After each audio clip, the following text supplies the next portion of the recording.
Potensi peralihan P3K menjadi PNS perlu dikaji serius. Seluruh aspek harus ditimbang, mulai dari aspek hukum, sosial, hingga kesanggupan keuangan negara.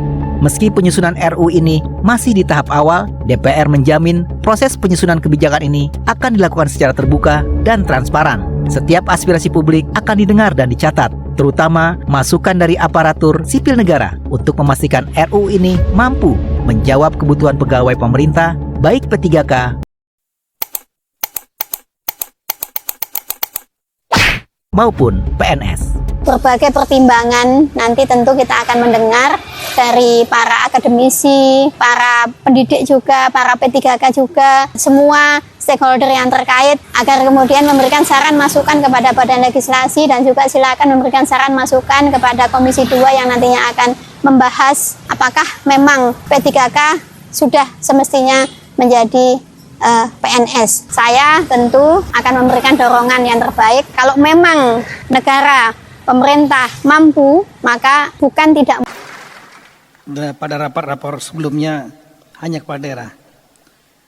Kemudian kami hormati Ketua DPRD Provinsi, Ketua DPR Aceh, Ketua DPR Papua, serta Ketua DPRD Kabupaten Kota dan Ketua DPR Kabupaten, jajaran Forkompinda dan instansi vertikal Provinsi dan Kabupaten Kota, hadirin undangan berbahagia.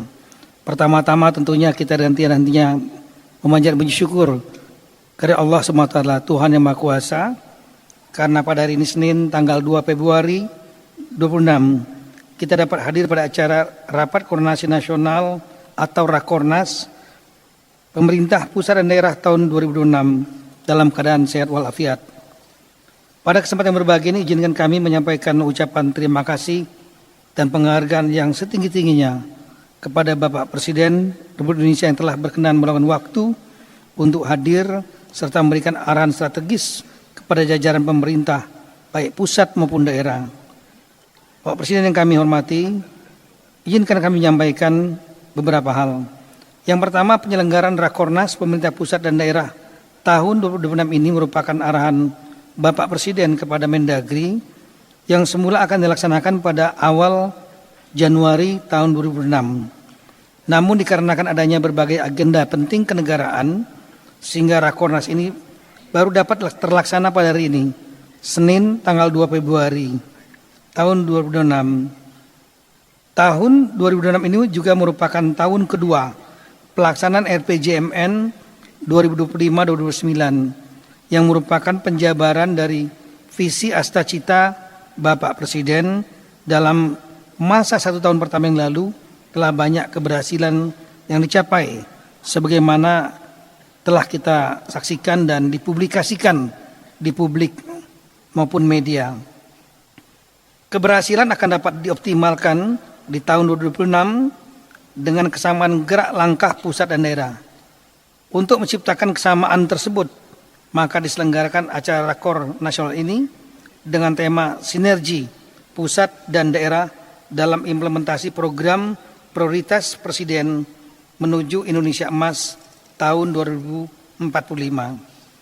Rakornas ini dilaksanakan dengan diawali oleh pengarahan Bapak Presiden yang kemudian akan dilanjutkan dengan penjelasan program strategis Bapak Presiden oleh sejumlah narasumber. Ada 3 sesi. Sesi pertama lah Menko Bidang Perekonomian, kemudian Menteri Investasi dan Hilirisasi, Kepala BKPM, Kepala Danantara. Topik program prioritas Presiden dalam bidang kebijakan ekonomi, investasi, dan energi.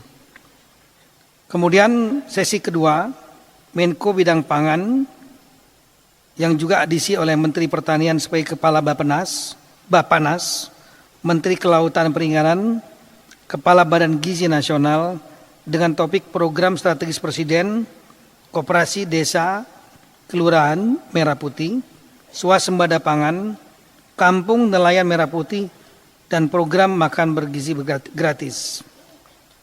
Selanjutnya sesi terakhir atau sesi ketiga tentang penegakan hukum diisi oleh Bapak Kapolri, Jaksa Agung, Panglima TNI, Ketua KPK dengan topik peran Polri, Kejaksaan Agung, TNI, dan KPK dalam mengawal program strategis Presiden.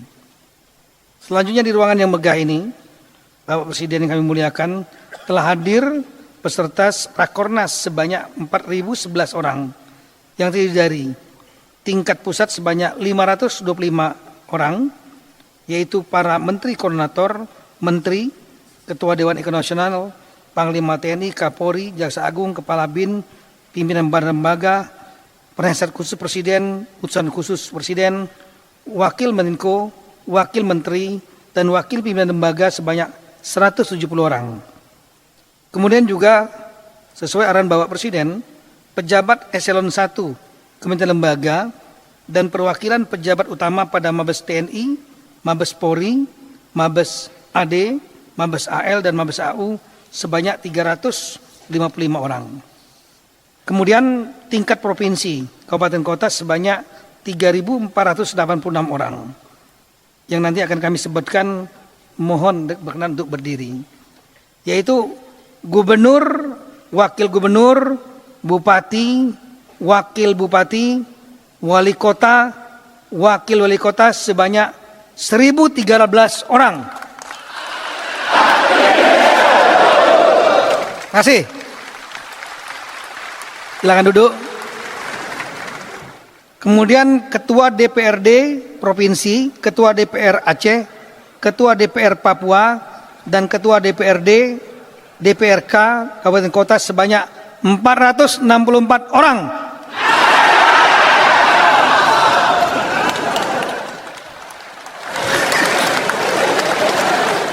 Mohon maaf Pak, agak kurang keras Pak. Karena nggak ada seragamnya mereka Pak, pakaian seragamnya. Kemudian Ketua DPRD Pak, terlalu banyak aspirasi katanya.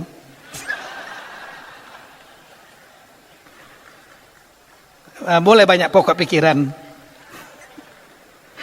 Kemudian jajaran TNI, yaitu Pangdam dan Rem dan Kodaeral dan Lantamal dan Lanut, Pangko Angkatan Udara, Dandim dan Lanal sebanyak 486 orang.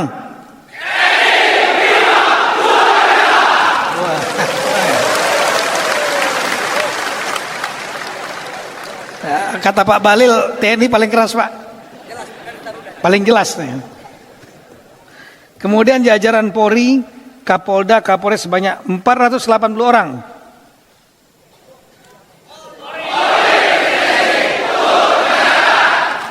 Ya.